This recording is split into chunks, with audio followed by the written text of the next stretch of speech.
Steve, you're gonna be mad at me. I was in State College this weekend for the book sale. Um, it You was were at great. the Yeah, AAUW book sale? yeah, it was Did you buy a great. whole box of stuff? I did not buy. Anna bought about four books. I did. I don't know which direction to point. That direction up there. I bought four programs, Penn State media guides from various years. Um, However, then we went to the creamery as one does usually. I just figured you would be mad at me for not telling you that I was in State College. What you're going to be happy about is that you're going to go to the creamery and buy some of the buffalo chicken dip because this is my new creamery obsession. That is what I am starting the show with Okay. today. Okay. I think you'll like it. And great news, Anna can eat it because it doesn't have chicken in it. So, we're good there. Nice. Buffalo chicken dip without chicken. Yeah, yeah. And a So, Darian visit without seeing him. So two yeah, withouts, basically. yeah, Nice. yeah.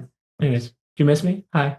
Yeah, you drove right by, but that's okay. Okay. All right. Next time I But come I'm in. glad you had a good trip, and I'm glad we have an Thank you. in on the buffalo chicken dip. And Thank you. I'm still waiting for the creamery to sponsor us after all Yeah, the they're plugs we telling give you. them. I'm telling you all the plugs we give them. Okay. Anyways, this is the Stuff Somebody Says podcast with Steve, Steve. I'm back from vacation. Steve also by facto gets a vacation out of that. School year's over. But that doesn't mean that we don't have stuff to talk about. We've got plenty of stuff to talk about. We are also joined by someone that I'm very excited to have on this podcast, Mr. Matt Brown of Extra Points. He basically went out, started his own thing, has become in my opinion, the leading expert in the college athletic sports business space of journalism, if you will, and have thoroughly enjoyed reading his newsletter and thoroughly enjoyed our conversation with him. You want to talk a little bit about lacrosse? You want to talk a little bit about football and Okayenga too? Anything else? nope, that's it. Okay, perfect. Listen to this. We'll be back after that. Steve, our guest today, I am willing and admittingly saying, is a bigger part of my morning routine than shaving my face. I read I was him worried about where you were more going there, so I'm glad frequently. it was that. Yeah, I read him more frequently than I shave my face on a time per week. So I'm happy that we finally can have him on. Our guest today is Matt Brown. He is the author, owner, proprietor of Extra Points, which is one of my favorite newsletters. All things college sports, college business sports, kind of a good blend of the things that you're used to hearing from us. Matt, I want to start. Well, thank you for joining us. First off, I Oh, hope it's happy it's you're it's my pleasure. That's high praise. I'm not okay. normally compared to early morning bathroom rituals. I'm glad to see that we're climbing up those Yeah, rankings right now. yeah. I hope you know that that is where you are an essential part of my Oh, morning. good Lord. Get him out of the bathroom, Darren. Get Yeah. to the questions. Good Okay. All Lord. right. Okay. All right. Matt, I think one of the things that I appreciate, and I want to start more so broadly, but I appreciate the most about you is you've picked a niche and you stuck to it, and it has grown into one of, as I mentioned, one of my favorite things to read, but really an essential voice, I think, in the college sports, not just college football landscape. How did you pick a niche? How do you pick a niche? And why did you pick this as your niche? It's a good question, and I get asked this sometimes. Why you spent an earlier part of your career writing about the actual games? Why wouldn't you try to go be a beat writer? Why wouldn't you try to be a national college football analyst? And part of that was, I started Extra Points when I got laid off from Vox Media. I've been working there for 7 years. It's the pandemic. It's 2020 when all this happens. And part of this was a recognition that I know football fairly well. And I think I'm a competent reporter, but there's a gajillion people that are covering what we see on the field in college football. And if I have to compete against Nicole Auerbach and Pete Thamel and everybody else on access, I'm going to lose every time because they have an advantage. They had a head start. They're great reporters. I wasn't going to be able to pay my mortgage, I think, if I had to compete against those people on their terms. But I came into sports journalism through a different pathway. I don't have a journalism degree. I have a political science degree. I worked as an educator. I worked on political campaigns. I worked in these other places. And I had a little bit of not, I want to say a policy background, but enough policy exposure to be interested in these things.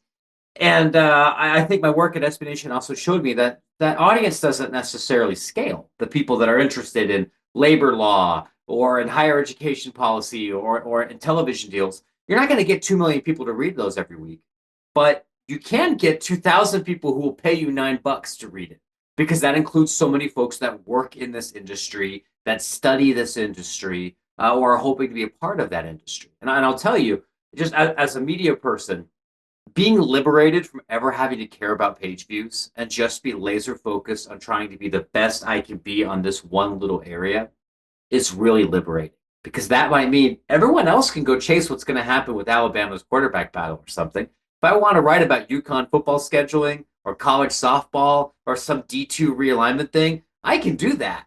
And I can do that and still have a nice career. You've been doing the newsletter, the extra points since 2020. When did you become comfortable with taking that leap on yourself? And when did it feel like, okay, I can turn this into an income stream and turn this into my day to day? You know, I don't think I'll ever be comfortable. Even though like I can look at this 5 years later and like, oh my gosh, we have 4 employees and we're hiring another person and I make more money than I did at Vox. Comfortable doesn't feel like the right word, because I think there's always going to be an element of imposter syndrome that I'm going to be struggling with. Like, is this the email that everybody figures out that I'm a chucklehead? Or I'm not part of the same national beat as everybody else, even though like I intellectually know that isn't true. What I can tell you is like I realize that this could become my job, honestly, a month into doing it, because my original plan was, let's do this, try to make a little bit of extra part-time money to supplement my unemployment from the state of Illinois until the Athletic will hire me, or until ESPN will hire me. And after about, honestly, it really only took about a month, and I was making more money than so much money that I wasn't qualifying for unemployment anymore in Illinois. And that, I think, about a month or two into it, I realized like, oh, this might actually be my job. There may be enough of a pathway to make this a grown-up income. You mentioned people you wouldn't compete with on beats. I'm curious, in terms of making calls and seeking people, when did it turn for you to people say, oh, this is Matt, this is Extra Points, I'm going to return that call, I'm going to return that email? Because you are that voice now in so many ways. How long did it take for that to turn?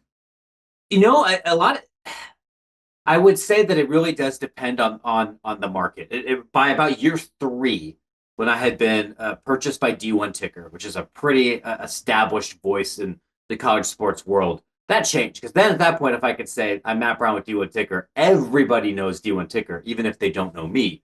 There's still sometimes now, there's a handful of SEC programs where I don't really have strong relationships.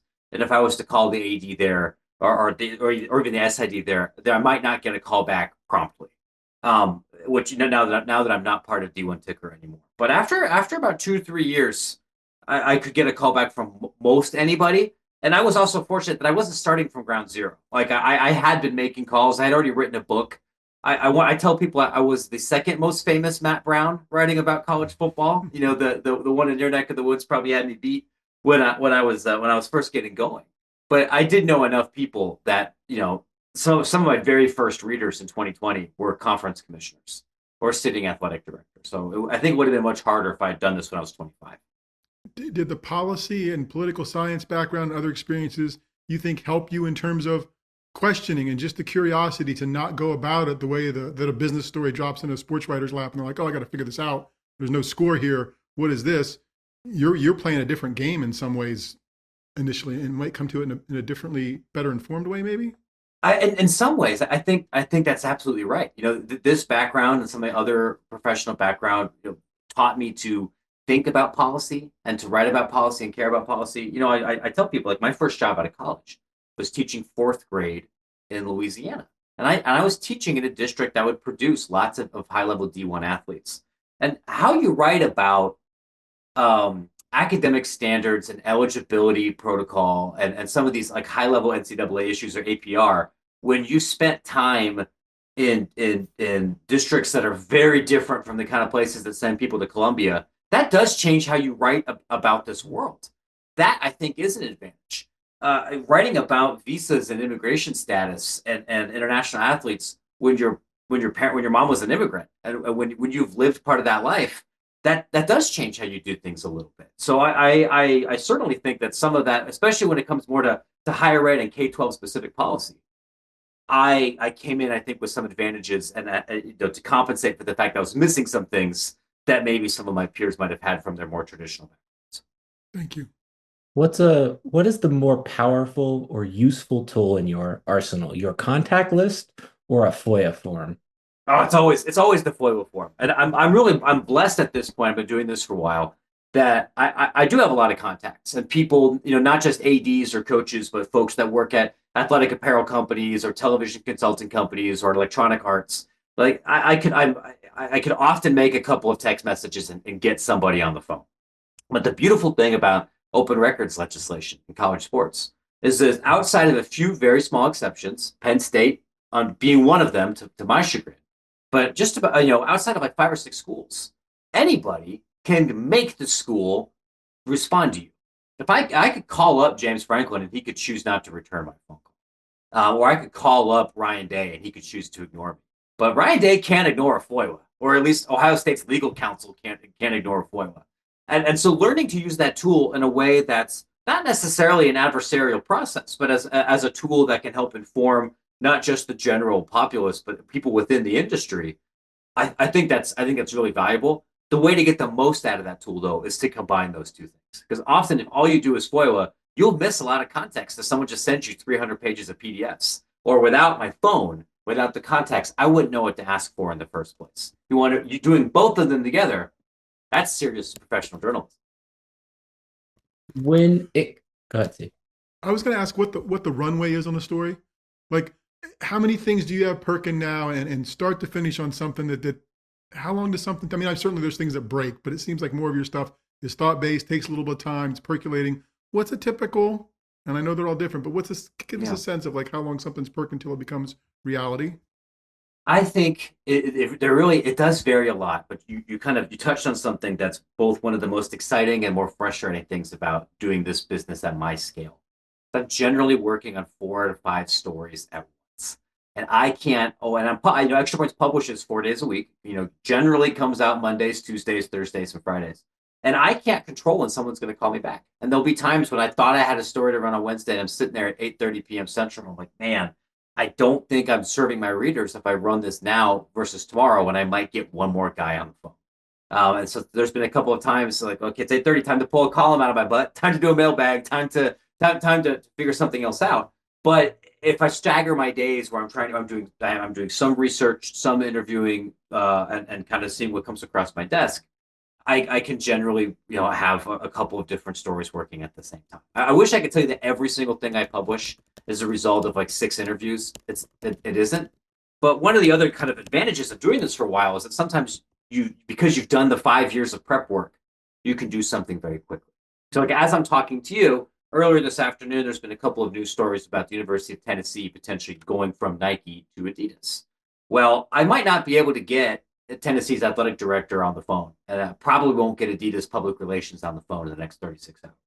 But I already have Tennessee's contract. I've got everyone. I got the other 4 major schools whose contracts are up this year. I have 2 shoe consultants, and I've written about this industry for 5 years. So I could write something that it would be not just off the dome relatively quickly.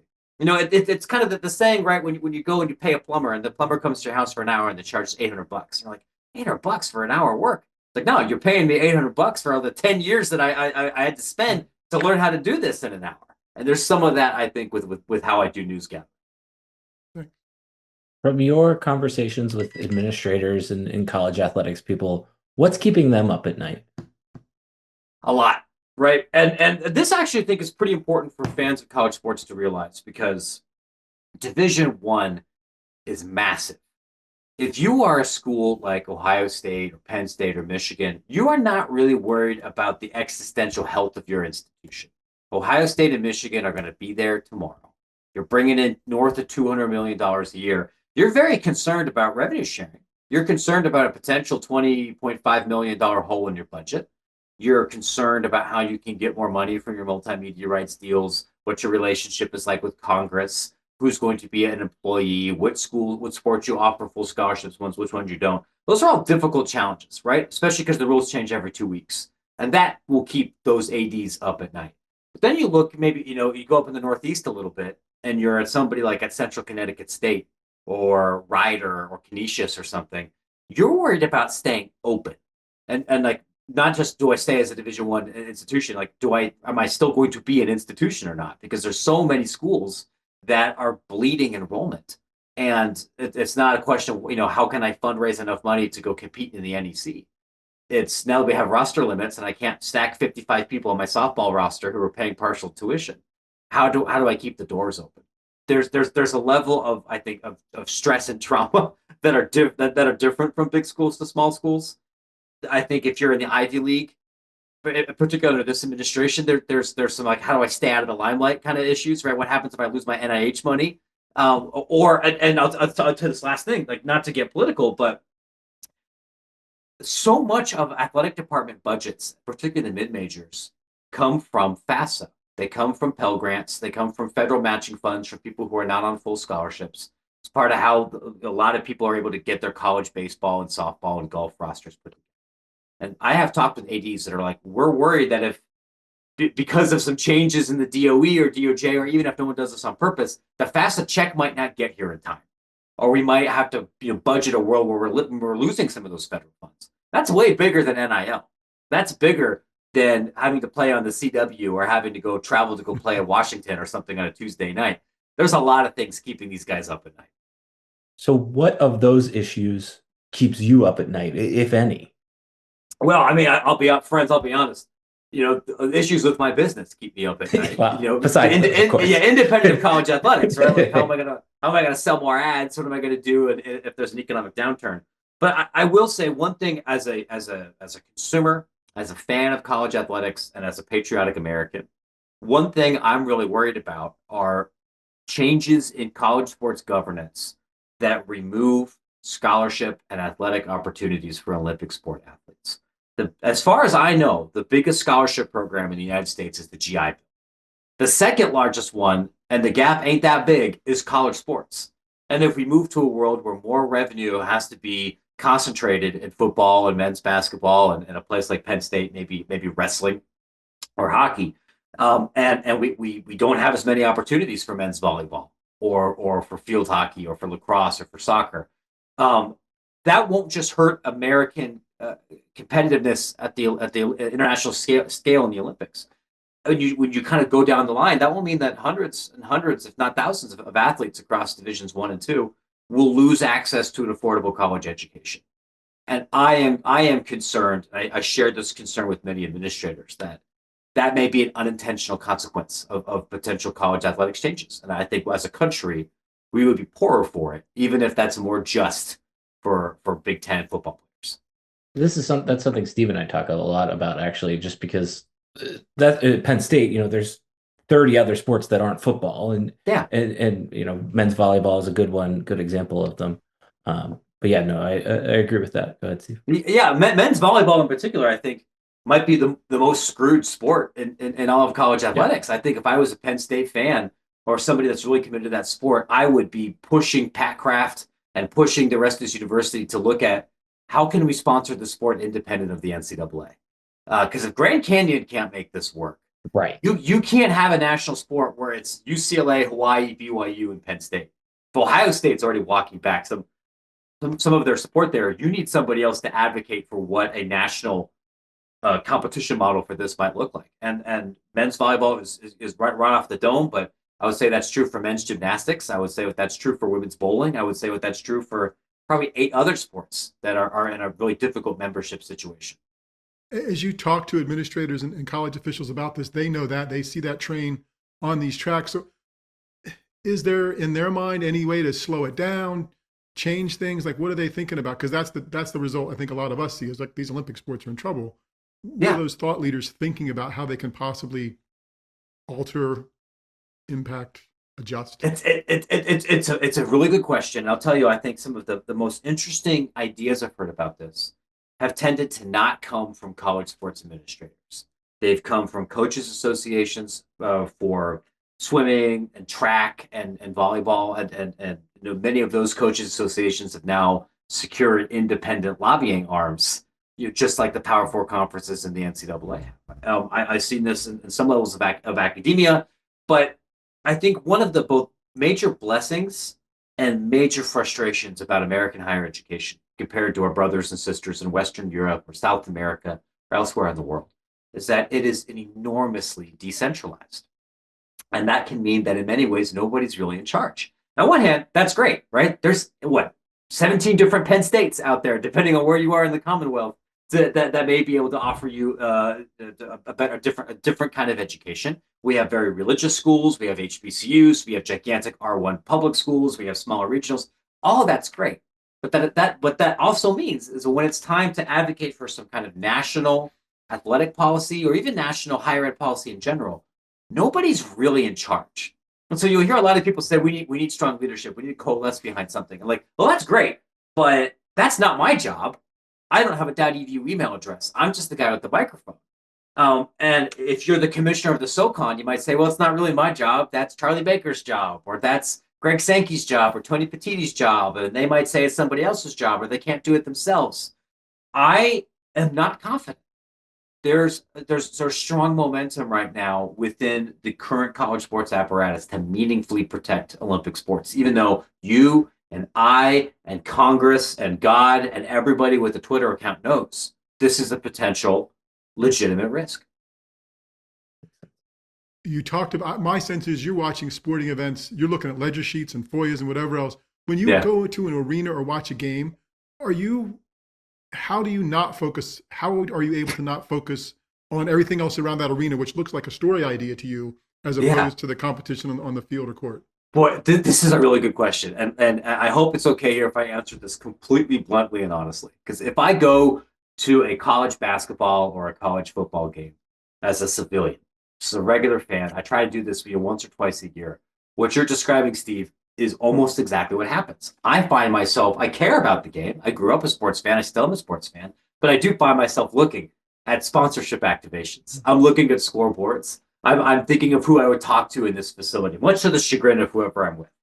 But I have found that if I go to an event where I don't really follow the sport, it's much easier for me to click in and engage with a fan. I'll tell you, one of the things I've really enjoyed going to is minor league hockey games. I come from a South American family. We don't know anything about hockey. Brazilians don't play hockey. I grew up in Columbus, which allegedly has professional hockey, but we haven't really seen proof of that in the last 20 years. So I couldn't tell you about hockey strategy. I couldn't really I couldn't analyze or write a really good game of a hockey game that I watch. When I'm going, I want to clap like a seal for violence and screaming, shoot it from center ice. And I don't really know what's going on. And at that point, I feel like I can engage my monkey brain a little bit, especially maybe if I have an adult beverage or two. And it's both fun, but I actually think it's really important for sports writers, whether you're a business guy or a beat writer, to have those experiences too, because you need to remember what Joe fan is thinking in those bleachers, because they're the ones that are fundamentally supporting this whole enterprise. And if the only people I talk to are ADs and people that sit in luxury boxes or people who have had season tickets for 45 years, I will get a skewed view of the industry. I need to eat a $1.50 hot dog. I need to sit in the nosebleeds of the Milwaukee Admirals or whatever, and I need to scream at somebody from Manitoba for a couple of times a season. I don't fall into that trap. It is a hard thing to do. Thank you. Yeah, I don't know if you guys feel that way. I mean, I hear this from other people who are just fans that have podcasts or blog, and it can be hard to turn that kind of work part of your brain off. Yeah, well, I'm always working, and Darian is too, which is kind of why we're here, I think. Maybe. Yeah. So go ahead, Darian. No, I was going to say, I think that's been one of the fun things about our blog is like we've tried to focus it through the fandom aspect as opposed to the X's and O's of here's what happens. And that's an essential part, kind of going back to what you're saying. It's an essential part to the fan experience, but there's hot dogs and there's beer sales and there's all these other things to worry about and enhance the experience. With that, I guess, what do you think the biggest innovation coming down the pipe is for the fan experience, particularly in college athletics, over the next 5-10 years? There's been a couple that I actually am kind of excited about. One of the trends that's really been happening, especially in college football over the last 8 or so years, are stadiums decreasing their total capacity. Which on the surface would think, oh, that's terrible. I mean, we can't get 106 people into the stadium anymore. Well, the dirty little secret is most places can't, and what they're reporting to the NCAA isn't the real figure. But there's also this understanding that we have all these wonderful college stadiums that were built in the Works Progress administration. They're World War II relics. Maybe we wouldn't build things the same way. And while there is something beautiful about parking your butt on some cold bleacher, and I've been to Beaver Stadium, and it feels like the whole thing's going to collapse every third quarter, and the press box is out of the 1920s. And there's some romance to all of that, but it's also nice to be able to actually go to a game and have, leg room, or to have food that's not just like boiled hot dog or school lunch chip or something, right? And we're seeing this a lot in college baseball and parts of the country that actually care about college baseball. But it's happening a little bit in football too. Like, how can we rearrange the architecture here? So maybe we remove a little bit of the raw capacity, but we cut down on the line for the bathroom. We let people get something to eat that they might actually like, and actually sit with their friends, and people that they actually know, and have larger group seating packages. I think that's a positive. I think the other thing that's changing on the college side is that the gap in knowledge between what a professional sports team knows about their customers and what even a high level Big Ten team knows about their customers is massive. And now I think at the higher level of college sports, teams schools are getting better at trying to track that data, which will help then connect people with other events they might actually want to attend, and better pricing. I don't think it's a big deal if we have to end up paying a little bit more for a Penn State Ohio State football ticket if everything else becomes cheaper. And right now, for a lot of schools, they know you bought a ticket. They might have your email address. They don't know anything else about you, and they're just going to email you every single week. And that experience sucks. The White Sox, they know that I only go to White Sox games when Cleveland's in town. So they'll send me stuff when the Guardians are coming, and I know that you're an Ohio guy, and here's $6 off a ticket, and you could go bring your girls, and we could change your parking and everything. And that, I think that's better, and that would help schools earn more money, which they need now that they need to pay the athletes. But I think it could also help the consumer as well. That's great. No, that makes sense. All right, I want to ask, to wrap up here. Harder to pull off, the athletic director simulator or the bowl game? The athletic director simulator was much harder. And I'll tell you, that I am not a software programmer. I learned a little bit because I thought it would help me with data analysis, but I would say the code behind Athletic Director Simulator is something that any precocious, really good high school student could do. Certainly a sophomore computer science student, I think if they looked at my code, would go, we could make this a lot more efficient. We were really lucky with the Extra Points Bowl, though. We had really great supporting partners. Open Doors was a great partner for that bowl series. The D3 conferences that we worked with, even though they were hilariously short-staffed and had never done something like this before, were excellent. And Visit Canton and the NFL, who helped us, they've done this a gajillion times. Like, for those that don't know, the Extra Points Bowl was a Division III champion bowl game that we sponsored that was played at the NFL Hall of Fame Stadium in Canton, between the Ohio Athletic Conference champion and the President's Athletic Conference champion, or not champion, the highest ranked team that didn't play for the Division III playoffs. And while we did a lot of work for that, there was a lot of other work that we had nothing to do with that we knew that we can count on them for. Whereas for trying to figure out how to make your Python dictionary load correctly, that's all me, fellas. Like that, there wasn't anybody else I could go to for that other than a couple of other Stack Overflow people. No, I will say there's something beautiful or romantic about the high school level of coding that is put into it. It adds to the authenticity. I appreciate that. And it was funny. We heard this a lot. And what I tell everybody is, like, the original versions of the game, they looked like games from the Apple IIe, in part because I wanted to emotionally manipulate people, because I knew that my target customers were in their late 30s and might have played this in third grade, but also because I didn't know how to program anything more complicated than that. Now we used an outside developer. We changed things a little bit. I would say now it looks like a very good 1988 DOS game, Windows 3.1 kind of game. I would like it to. We'd like to make another game, or at least this one, something closer to Football Manager than it is right now. And so maybe, with God willing, with luck, we'll make 1999's next great college sports game. There we go. But very rarely does anybody complain. They're like, boy, this code seems a little bit too simple. I'm like, yeah, man. I learned at 34. Like, you learn how to do this. That's awesome. That's awesome. All right, where can everybody find your stuff? All the plugs. You bet. You can find Extra Points, which does allow you to subscribe for free, as well as our paywall option at extrapointsmb.com. It's a newsletter, covers business, policy, off the field stuff in the college sports industry. You can find me on social media. I'm on Blue Sky at Matt Brown and Matt Brown EP on Twitter. And you can shoot me an email at matt@extrapointsmv.com. Thank you very much, Matt. Thanks, Matt. You're very welcome.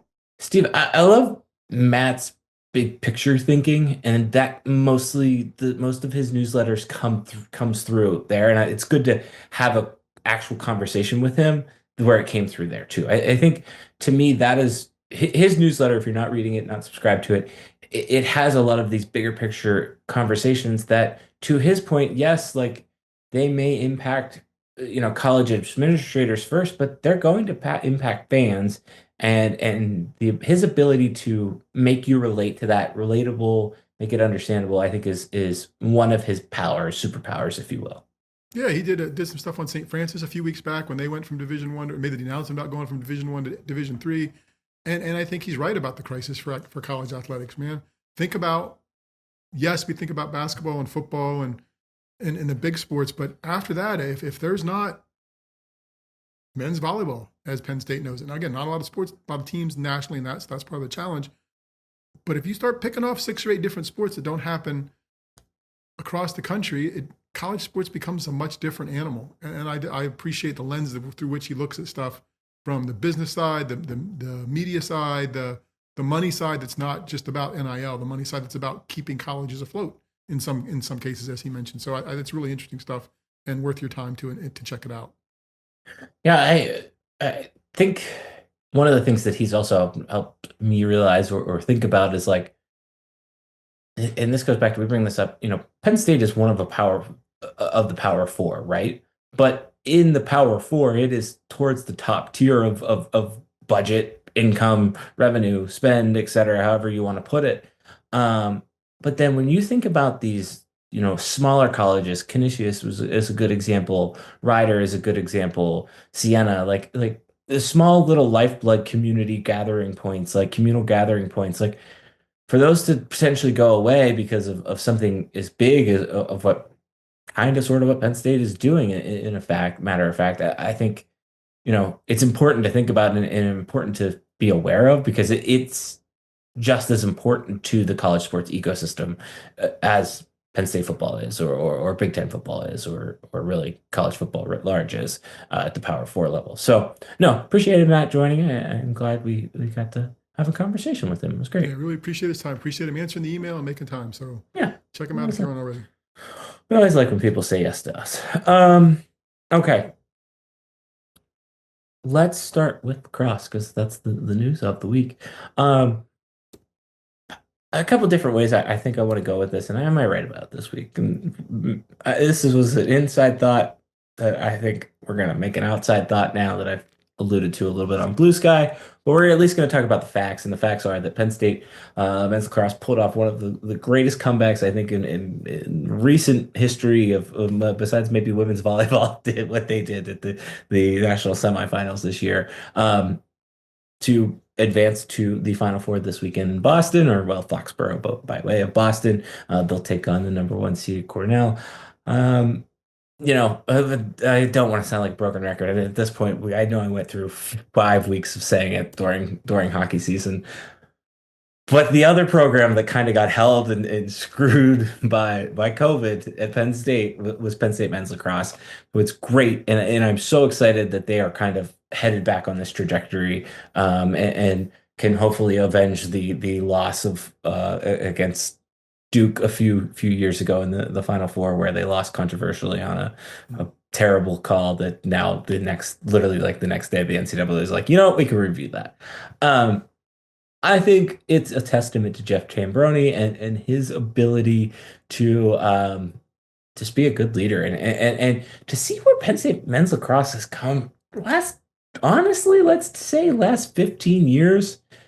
It was something that was kind of small to, I don't think it's a top tier sport the way certainly football, basketball, wrestling, or hockey, but it's starting to bubble up there. It's getting more attention, and it's nice to see that they are building some momentum as a smaller niche sport, but with a deeper fan base, if you will.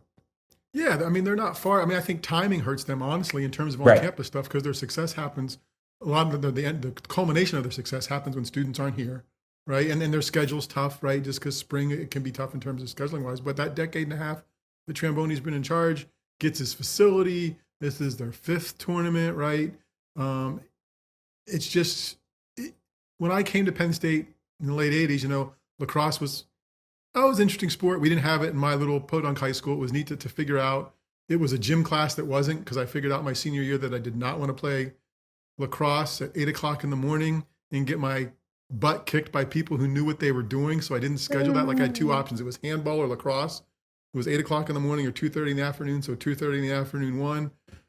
There's a part of me that regrets not going there and meeting the lax bro, frat brother people that I'm sure were doing that stuff.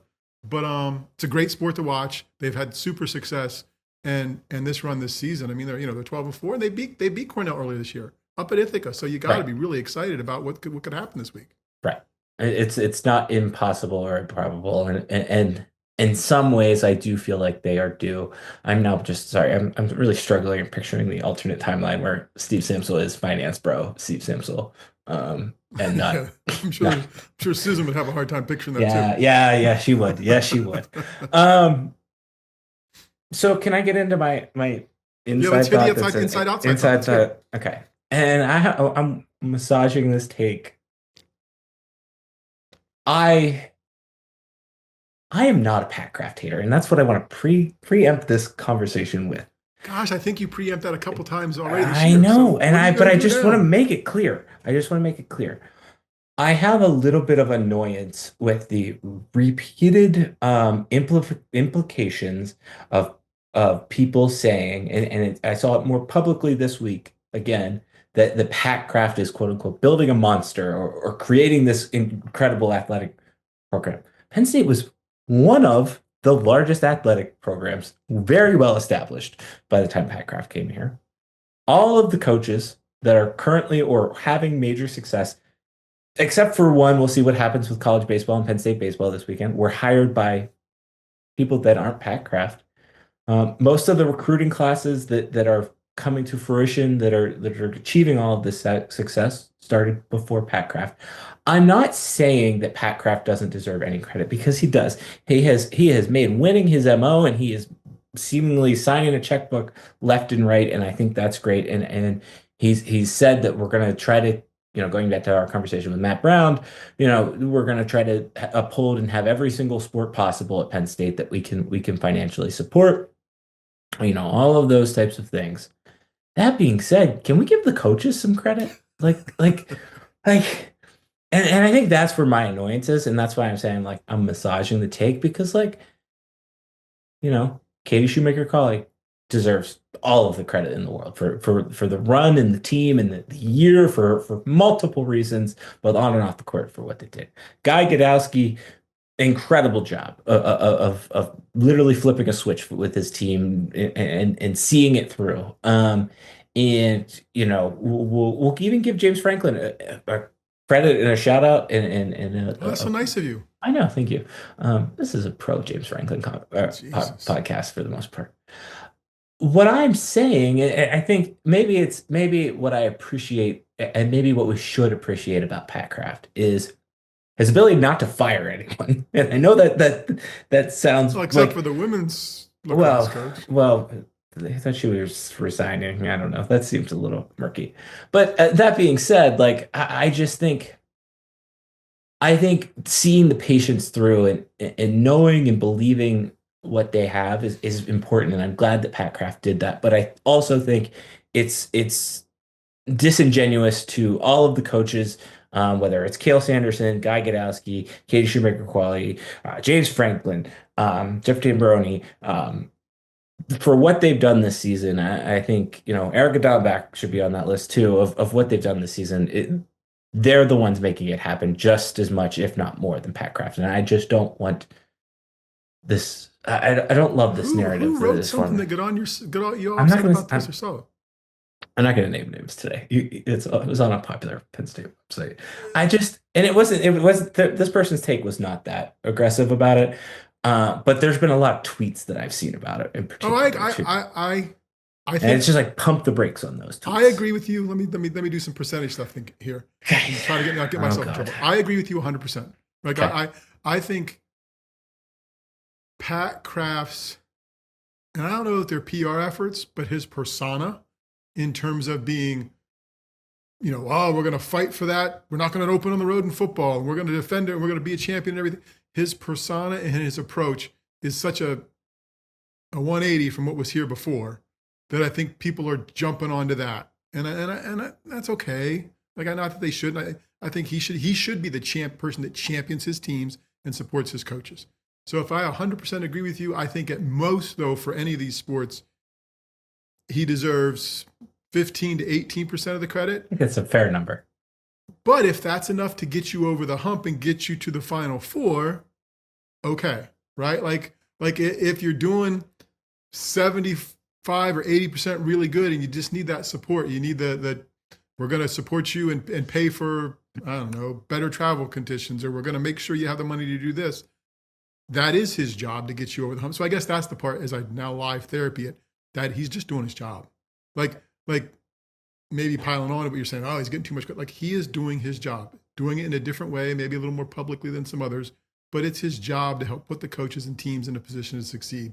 So I don't think he's doing anything. I don't think he's done anything in the past couple of years that wasn't necessarily his job, but it seemed big because it's different than some stuff that's happened before.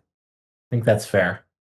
And I think going back to your point of getting over the edge or over the hump or 2 Final Fours, if that's what we want to. Only 2 sports have made a Final Four that didn't make a Final Four before this year. Not that that's not impressive, and one of which was football. The other one is men's hockey, right? And football, the ball was rolling, and I think there's a lot of other factors. Which, speaking of which, we should go through that article. Actually, the Rich Scarcella Q&A with James Franklin, he gave a shout out to Matt Schuler in particular about that. And I think all I'm saying is, like, I think that the coaches who have been here deserve a lot of credit. And if there are Penn State athletics people that are listening to this podcast, because I think there are a couple, and we're wrong, please let us know. Like tell us. If Pat Kraft is doing something that is propelling Penn State's teams over the edge differently than ever before, I think then it should be noted and celebrated. But I think it's just bizarre to me to celebrate Penn State is becoming a monster or building a monster, or Pat Kraft is building a monster, when it's an athletic department that has, I don't know if 100, but close to 100 national championships. It's got gold medalists. It's got world champions. It's got, some of the greatest athletes in American sports history. Like it's I don't know. No, I think that's fair. And I think fair. in football too, right? Like, oh, we're now in a position to do whatever. Well, dude, there were 2 national championships in my lifetime before any of this stuff started. Right. And they were the program that made Eastern football relevant. You could make that argument pretty easily. So, yeah, I hear you. I think there's a rich tradition of athletics, rich tradition of success. I don't think there is a rich tradition of athletic success and whatever else. I do think perhaps you could come to the conclusion that people are saying, oh, look at what the AD's doing. And I do believe he's helping the programs get over the hump and being supportive. And he's especially good at being supportive. So I'm curious, where do you think you'll see him on TV Saturday if you watch the lacrosse match? Sidelines. Okay. I don't mean that to be snarky or smart, but I think, and I do appreciate that he is visual, in that sense. I loved when he got into it with the fan in Wisconsin when Drew Aller was hurt. Like I do want that guy on my side, so to speak. But I also want to make sure that from the fan aspect, what we're being told is what we're getting. Not that we haven't been getting that, but I just want to assure that as a fan, because I think, and I'm not talking about like what's happening with teams in particular for the most part. Like I can see that they are spending a boatload of money on their offensive and defensive coordinator at Penn State. Like that's very obvious. I'm talking about like stadium renovation things. I'm talking about the hard decisions that, going back to our conversation with Matt, that are going to have to come up at some point. Hard decisions that are going to have to come up just because of how teams are performing, like and potentially, men's basketball, women's basketball, what's going to happen with them and their coaching roles as we kind of progress here. Like, I just want to make sure that if we're doing all the rah-rah stuff, we're also doing all of the executional stuff that makes it happen. I don't have necessarily proof to see or believe otherwise. I just walk the walk and talk the talk. And as long as you keep doing that, I think I'm fine with that. Pat Kraft is gonna hate us when we interview him someday He's if gonna we ever hate you. do. I don't know what you're talking about. But Okay. okay, no. I think that it's an interesting perspective and a fair perspective to not overstate what that person's doing. But I do think it feels different, and maybe that's maybe the feeling is what matters, right? Right. Maybe that feeling of you're seen and I'm here to be beside you and I'm gonna rah rah you and I'm gonna come in your locker room and I'm gonna be around is enough to be the difference between being sixth and fourth and being in a Final Four. Right. Right. Okay. All right. Speaking of rankings, anything else you want to add there? That was Just a quick kudos to yeah. lacrosse in general. Like, not a huge fan, but the men and women together to cover the championship weekend, as we talk about challenges for other sports, to put all your sport together in one place and vary the days and make it a celebration of your sport and probably be some efficiencies there in terms of cost. I think that's a really wise decision for the sport. ESPN has also, in particular, upped its game on lacrosse coverage. Period. Like, Memorial Day weekend, actually, to me, like that is one of my favorite things to do. Besides the Indy 500, watch the Indy 500 on Sunday. Is Saturday watch the Final Four, Sunday watch or Monday watch the national championship game. But going back 10 years ago, 15 years ago, that's pretty much all you got. Like it was hard to find lacrosse on TV. Now it's very easy to find it with ESPN. They've clearly picked up that it's growing at the youth levels, and I do appreciate that. And I'm excited to see it. And I feel like, we harp on ESPN's coverage, particularly college hockey. We harp a little bit on college wrestling. They actually really hit it out of the park with college lacrosse, the same way they do with college baseball. I think would be the best. No, I was just way to do thinking the that. wrestling. We talked about it hasn't changed much through the years. This is a sport, lacrosse, where they've done a good job with through the years and gotten better, right? And it just Right. works. So yeah. Right. Okay. Let's talk about Penn State football real quickly. You want to tee this topic up because you I texted didn't me know about it. if you were excited. I've seen that they are preseason number one in some places, hey, they're one of the best teams in the country, and here it comes. So I'm just curious. A couple hundred, I don't know how many days it is until the first game or whatever it is. At this point of the season, does a number one ranking do anything for you? No, it doesn't. It doesn't do anything to me because as I was picking through the programs I purchased this weekend, I picked 1994, 82, 86, and then 2005. 1999 is the year that they were preseason number one, I believe. And how did that work out for all of us, right? So preseason rankings don't mean anything. The rat poison, as Nick Saban would say. I think here's my general take.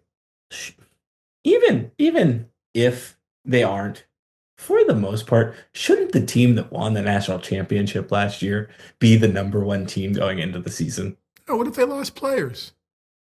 Yeah, but it's Ohio State. They just go, oh, can we get 20 more of those, please? Yeah, I don't know. I've never bought that one. I never believe Okay. that the defending champion should be automatically number one because the talent turns over. Okay.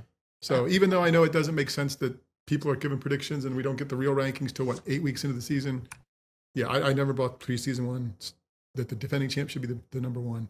And yeah, the preseason's interesting. It's a talking point. Like, it's something they've never had before in a while. So It is. It's it'll something embolden some weird. people and scare some other people. Yeah.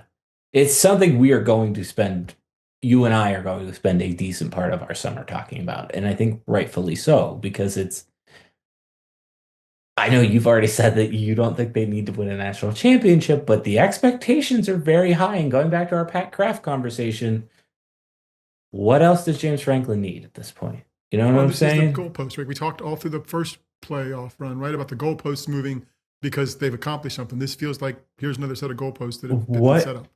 What was great, there was a great, again, you have to read Rich Garcella's article this week, and there's a great line in there where, and this prompted the blog post last year. Last year at the Big Ten Media Days, James Franklin basically went on this rant about, we're Penn State, people expect us to win more than 11 games. And moving forward, like it kind of reiterated that a few times. It just kind of has spoken to this, like, I feel like 1-0 is dead. That's kind of how I've seen the world lately.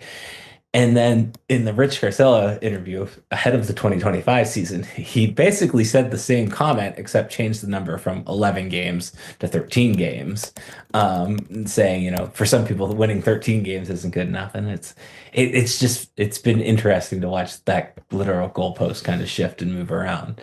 No, and the answer is no, it's not. I mean, you're right. Yes, you Right. were right. 11 isn't enough. 13 isn't enough. A national championship may or may not be enough, but that is the standard for the program probably at this point. Right. Which has been a standard all set up by James Franklin. And I don't think there's anything wrong with No, that it's- either. It's what I want as a fan. It's exactly what I want. I want to see Penn State win a national championship before I die. Hopefully, I've got plenty of years left. I certainly hope that Steve Samsel and I get to celebrate that national championship. He's going to be around for a long time too. So, you know. Anyways, we're spicy today. I didn't expect this to be this spicy. Yeah, you were all over the place. Okay. You're keeping me alive, though. That's good. That's good. All right. I don't have a segue for old guy, young guy. I was gonna speaking of keeping me alive, bus drivers. They've kept me alive through the years.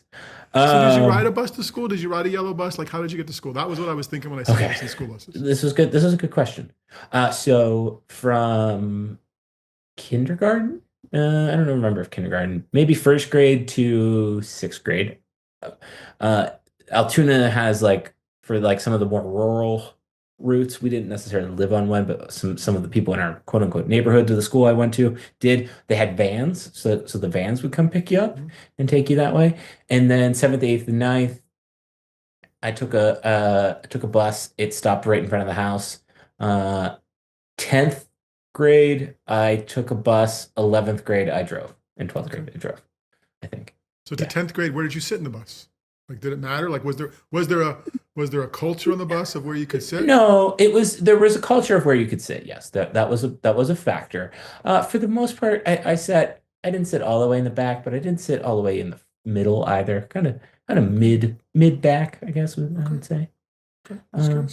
How did Mr. Schnapsel get to school? It was Uphill always both buses. ways? We were in the middle of nowhere. It was always buses. And my grandfather owned them for the longest time and ran them. And then it was my uncle. So it was always somebody I knew who drove the Okay. bus. And not that I was a bad kid, but that would have prevented any activity that would have been, because, mom would have known. Yeah. Not before I get off the bus because there weren't cell phones, but it would have been bad. Yeah. But that was a pretty cool existence. And like, if we had high school games where like somebody was driving the bus that was the in-law, like I didn't even have to drive to school I could just drive to their house where the buses were, get on the bus, and then at the end of the night they'd come back to my house almost basically, and I'd have to just go from there. I wouldn't have to go to school. So that was always a nice piece of efficiency. Cool. So yeah. Cool. How did the Samsel children get to school? Buses until they could drive, pretty much your model, probably. Okay. Buses until they could drive. And then, of course, Danny is 11 months older than Sam, so a school year.